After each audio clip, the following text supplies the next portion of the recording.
Now on 105.9 FM and streaming worldwide on the WMAL app. O'Connor and Company.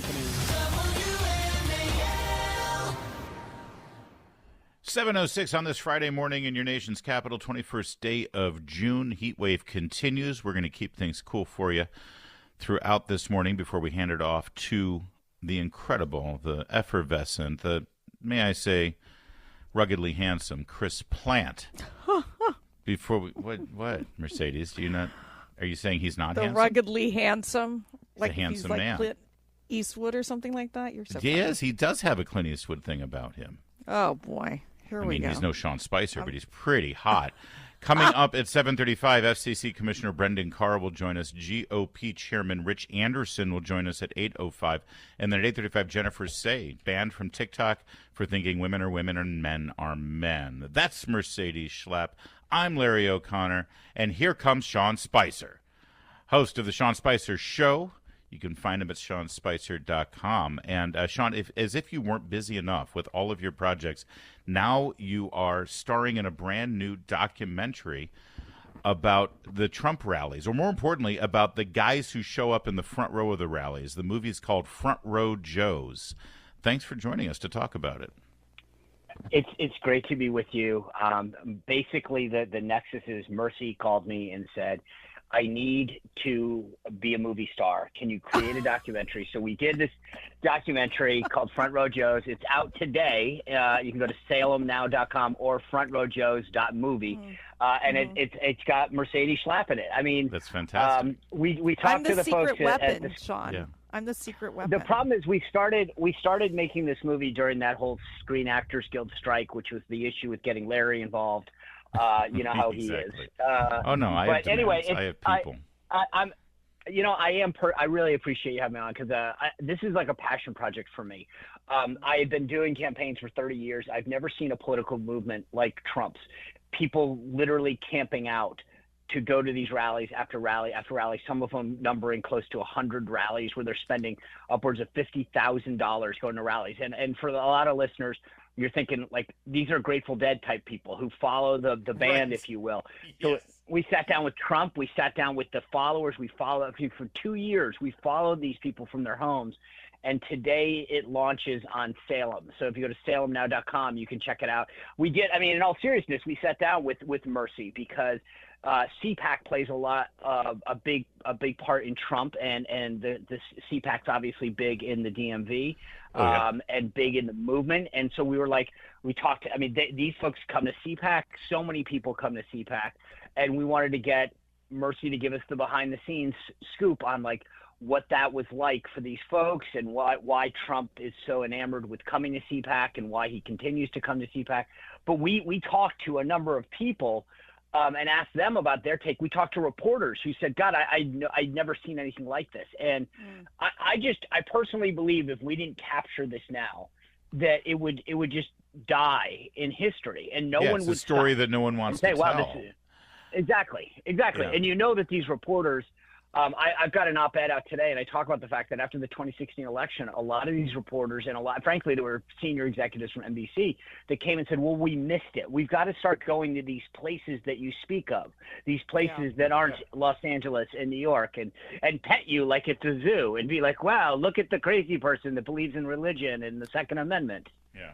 Sean, was there one of those, you know a lot, obviously, on the MAGA movement and President Trump and his team. Is there one moment that really stood out to you that you're like, you actually learned something new in producing this show, this documentary? Yeah, that's a great question. There were two things that I think stood out. The first was they call it like the id, I guess, which was asking these people like why, like what is it that makes you, I get why maybe you follow a band, but why do you go to rally after rally? And there were two answers that I got. One, it was a family for a lot of these folks. They would meet people at a rally and they'd say, oh, come stay with me when you come to the rally in Stuart, Florida or somewhere in North Carolina. And they bonded in a way that nothing else had bonded people before.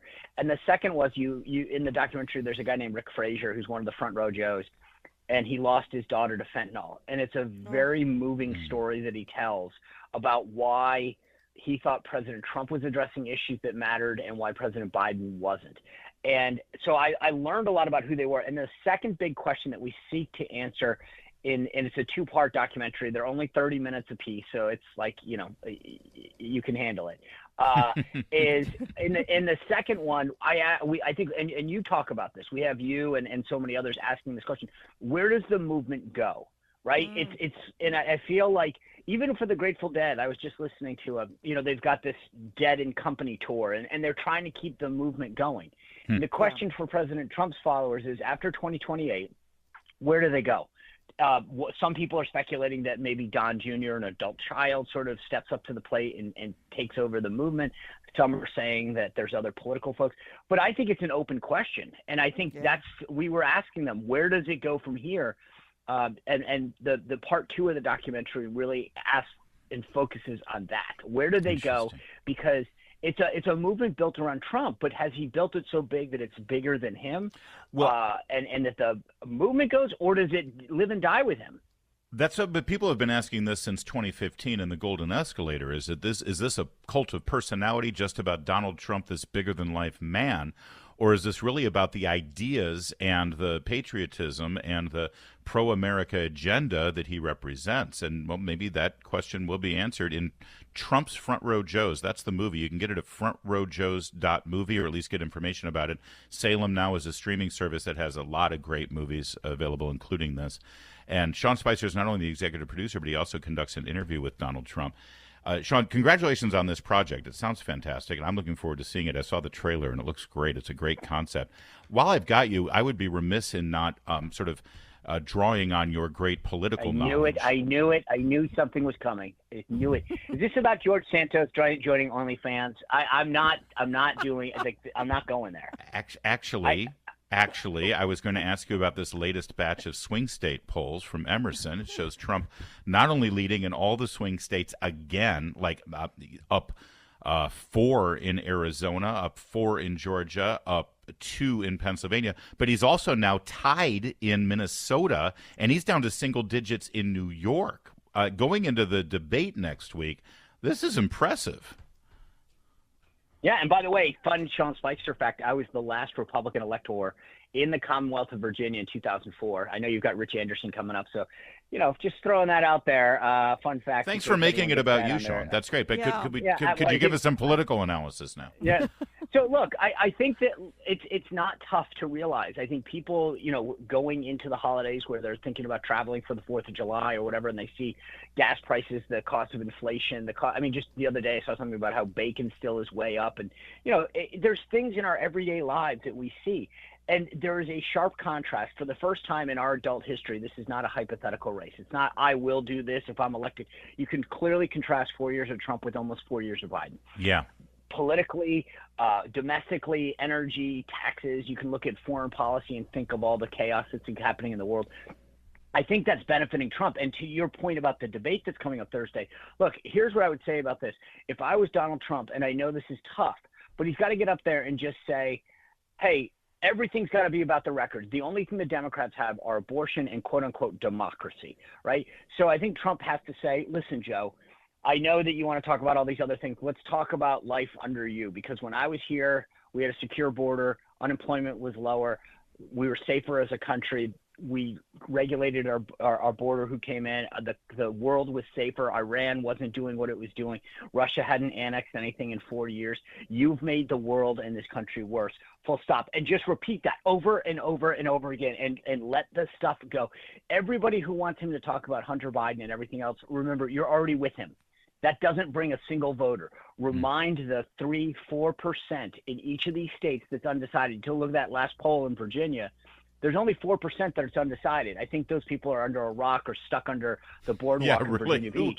But I mean, speak to them. Speak directly to them, because everybody else understands which side they're on.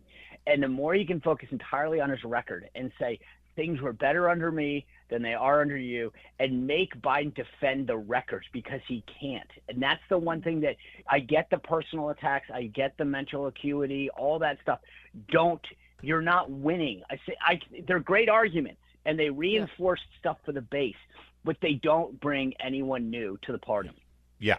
the great arguments, but for a different forum, different venue, different platform. Hey, Sean, real quick, are we wrapping?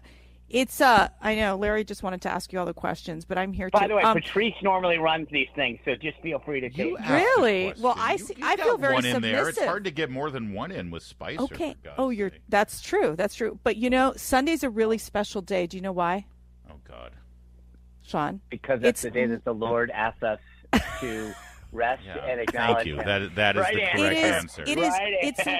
Sean, it's so important. It's Larry's birthday. Yeah, well, that too. I was about.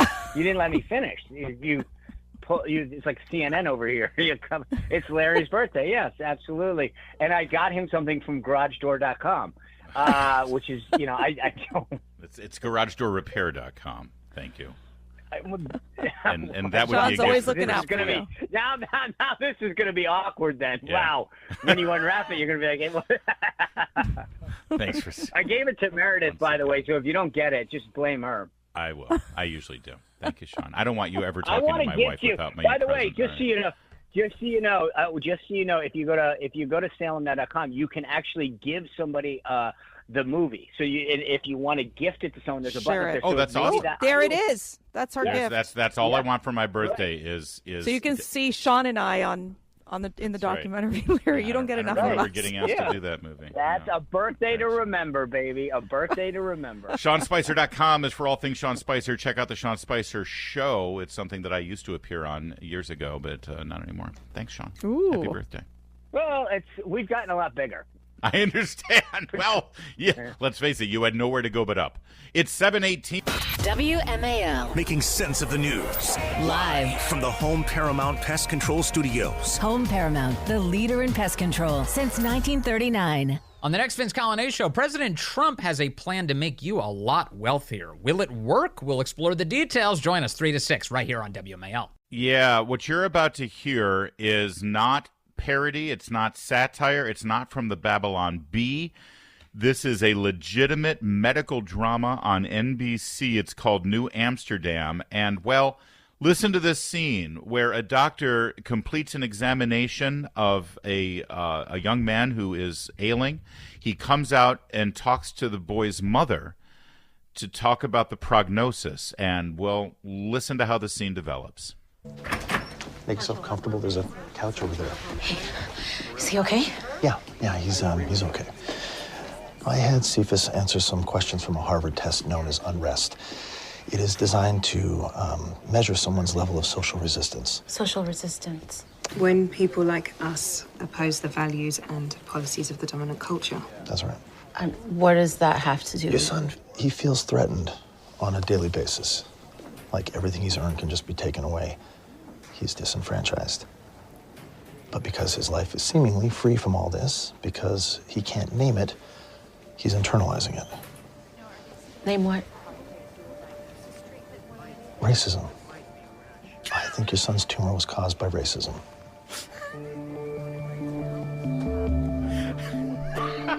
Sorry. I don't mean to be laughing at this plot line that has a young child with a tumor, because there's nothing funny about that. But they literally, legitimately put this forth as a medical... Boy, we've come a long way from House, haven't we, Mercedes? Yeah. Racism. Your son's tumor is caused by racism.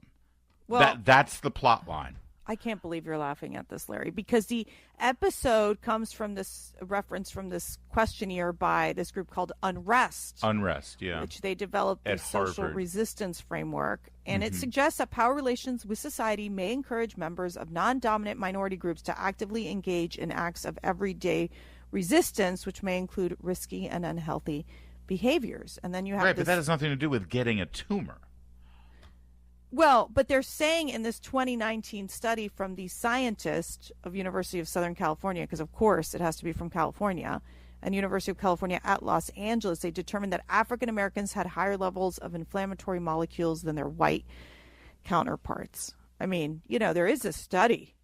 But let me tell you, because my inflammatory molecules, I should have such high levels because literally I'm being attacked all the time. Thank you. Exactly. As a conservative. Literally. Exactly. So I want an episode on how conservatives get these tumors because we're constantly being attacked, constantly with threats that they're going to take everything. Come on, Larry. Could we hear I want the episode. You want to make me a movie star? I gotta hear Do this. that. Yeah, I want to make a movie star. Can we hear cut 2A one more time? It's just so sincere the way this actor delivers it. He's internalizing it. Name what? Racism. I think your son's tumor was caused by racism. All right, yeah. This is NBC, by the way. It's the same company that employs Joy Reid and Rachel Maddow and Joe Scarborough and gives you MSNBC on a daily basis. NBC, owned by Universal Comcast. You cannot hate them enough. It's 7:23. Now, On 105.9 FM and streaming worldwide on the WMAL app. O'Connor and Company. It's 7:36. It's O'Connor and Company with Larry and Mercedes on this Friday. Thanks for joining us. It's going to be a hot one, but we're going to keep you cool as much as possible. We can't get overheated. We got a country to save. Coming up at 8:05, the Republican chairman of the Republican Party of Virginia, Rich Anderson, and at 8:35, Jennifer Say, trying to save women's sports. I'm Larry O'Connor. That's Mercedes Schlapp. Buenos dias, Larry, Mercedes. it's not Pride Month. It's Larry O'Connor's birthday month. That's what we're going to call it. Thanks for that. Yeah, I'm excited. Now people are going to send me rainbow Every day stuff. should be a Larry day. Joining us right now is one of the commissioners of the FCC, Brendan Carr. Commissioner Carr, always good to talk with you, sir. Thanks for being here. Yeah, great to be with you. Thanks. So $42 billion is what was part of the so-called Build Back Better law that Joe Biden campaigned on and pushed through. $42 billion that was supposed to bring high-speed internet to rural areas. Washington Times reporting this week that not one home has been connected to the internet with that $42 billion. Commissioner Carr, wasn't there a deal already in place where Elon Musk and the Starlink system would be able to provide this for much less money? Well, you're right. During the Trump years, we had a deal with Elon Musk to use Starlink for about $800 million in federal support to bring high-speed internet to over 600,000 homes and businesses across 35 states. And in 2022, this new administration canceled that award, and they replaced it with this promise of $42 billion to come. That was 2021 when they set that goal out. Flash forward to today, and as you noted, not one home or business has been connected with that $42 billion. A lot of people remember a couple weeks ago those stories about the 7 EV charger stations that had been built based on $7 billion, and I guess now 7 completed looks, I guess, pretty good in comparison. I think this is, and I hear Biden continuing to campaign on this. He goes to black communities and says, it's outrageous. No one should have to sit in the parking lot of a McDonald's to connect to Wi-Fi to do your schoolwork. We agree, but this problem was already solved before he came in. Do we know where this $42 billion has gone? Has it not been spent yet because of government red tape? What's the status of this? It hasn't been spent yet, and what the government has been doing in the meantime is they've completely wrapped themselves around the axle of these DEI requirements. So they've used this time to put in place DEI obligations, climate change requirements, union preferences to hire justice-impacted workers, instead of just focusing in on connecting rural Americans. Now, there's other pots of federal money that are out there that are being used to build out to communities, but there's problems there too. In many cases, the Biden administration is doing that for dollars on the penny. They're spending thousands and thousands of dollars more to connect Americans than we did using the Starlink system. In other cases, they're overbuilding existing networks rather than focusing on those communities that still have 0 over 0 megabits per second. I mean, at this point, the Gaza Pier is looking to be more successful than this $42 billion initiative. My goodness. And then we've got these, the infrastructure that the Biden administration had poured a lot of money for these, for basically the EV, charging stations. This also an issue because it seems like Larry can't get from Washington, D.C. to California in the rate that they're going. No, I can because, again, Elon Musk solved that problem with Tesla. It's like, seriously, every single thing that the Biden administration is fumbling on, Musk has already done with his various companies. That's true. So, Are the Democrats? Will the federal government take any blame? Because this is also being pushed into the state, right? Because are they state grants? Yeah, what's amazing by this is the Biden White House has come out and they said, first of all, we're really proud of the headlines that we're getting on this, which is amazing to me. And then second, they're saying, well, we're moving as fast as the law requires. That's not true at all. First of all, this was President Biden's deal that he got through Congress. Second of all the problems we're having with this, 9-step iterative process, reviewing these state applications, as you noted, were rules that were put in place by Biden's Commerce Department. So they have tied their own hands here, and they're complaining about the outcome of their own rules. There are things that can be done. We can step in really quickly. We can reorient this program. We can save it, but it's going to take some different decision-making at the top. This really is just a question of leadership, is what you're saying, Commissioner Carr. And this is a problem. I used to poo-poo this and say, oh, please, who isn't on the Internet? But there really are. We have many listeners of our own who live in rural areas in Virginia and Maryland, and they have horrible Internet coverage out there. It can be solved, can't it? Yeah, and what Mercedes was saying is true. This isn't a one-off. There is a sort of rot at its core when you look across all of these infrastructure initiatives that the Biden administration is pursuing, from EVs to internet here. And the problem is they're taking their eye off the ball. They're focusing on things like DEI requirements, climate change requirements, rather than just getting dirt turning. Again, $42 billion, 2021 is when it launched, and today not a single shovel's worth of dirt has turned. And they're saying it won't turn until 2025 at the earliest. That's just not getting it done.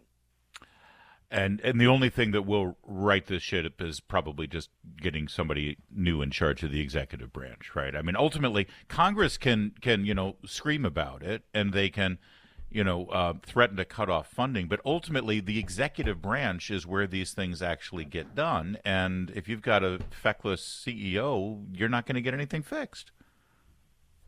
Yeah, it does come down to the executive branch, so whether it's President Biden, hopefully in the near term, or someone else down the road, I do think that that's where this can be fixed. You can eliminate these extraneous conditions and just get back to focusing on the bread and butter of, turning dirt and getting people connected. Well, I remember when net neutrality was going to ruin the internet. I think the private sector works. I don't know. Imagine let that. Elon just take care of it and not waste our taxpayer dollars. Commissioner of the FCC.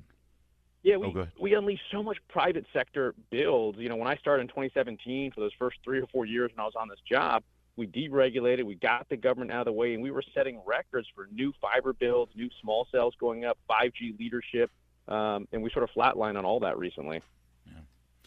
Brendan Carr, we got to leave it there. Commissioner of the FCC. No complaints about us here at WMAL recently, right? We're still keeping our nose clean. All right. All good. Yeah, you're still all good.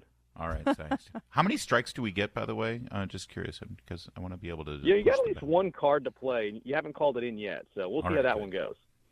Good to know. Keep that in my back pocket. There you go. Chairman of the FCC, Brendan Carr. Thanks for talking to us, sir.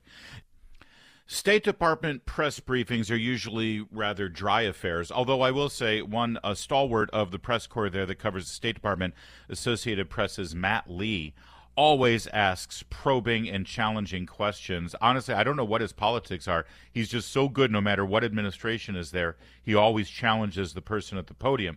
So yesterday something happened. I think it's a brilliant move by the Democrat spokesman of the Matthew Miller. He's the spokesman for the State Department under Anthony Blinken. I don't like this guy. He's smarmy, but I got to give you this. It's a brilliant move. In the middle of the briefing, he tries to dodge some challenging question from Matt Lee, and this is how he did it. Listen. Hezbollah has increased the number of cross-border attacks over the past few weeks. You've seen dramatic attacks targeting civilian communities. Matt, I hate to interrupt. There's a big cockroach on the wall over your head there, so maybe need we'll defer that to I don't know. It's not no insecticide or roachicide in the briefing, Matt. I'll go get it as soon as you finish. Yeah, I'm sorry to be distracted, but it's a rather large one. Do I have to get rid of it now? No. Let me go ahead and finish. We've seen a dramatic increase in attacks across the border. I shouldn't have said anything because now the room's going to have a hard time focusing on the very important messages I have to deliver here. back to where we were. Back to where we were. We've been extremely concerned about the situation in the north of Israel. As I said, we don't want to see the conflict escalate. So he's, I don't want to interrupt, but there's a giant cockroach on the wall right above you. My favorite part of this was he even said, I wouldn't have said anything, but this is an enormous cockroach. In other words, we're used to cockroaches here in Foggy Bottom at the State Department. Well, like the Russians are known for like putting, bugging, Oh my gosh. The State Department has been bugged. It's been bugged by the cockroach. Well, I mean, I thought the cockroaches were the. He can't handle it. Like he's like acting like my children would act if there would be a cockroach. I'm surprised he did seem a little like the cockroach. Exactly. Oh my God! Bring a tennis racket and kill it, Hurry Matt. up. Yeah. Yeah, there was kind of a girly response here from Matthew Miller. Such a girly response. I thought the cockroaches at the State Department were sort of like the permanent deep state types that are there undermining whatever good policies are being put forth. They're also rats or mole, No, there you go. Rat. We got at the State Department. We got rats. We got moles. It's been bugged now with the cockroaches. Vultures. It's infested. They're all in there. We got to tent the whole place and just fumigate. It's 7:53.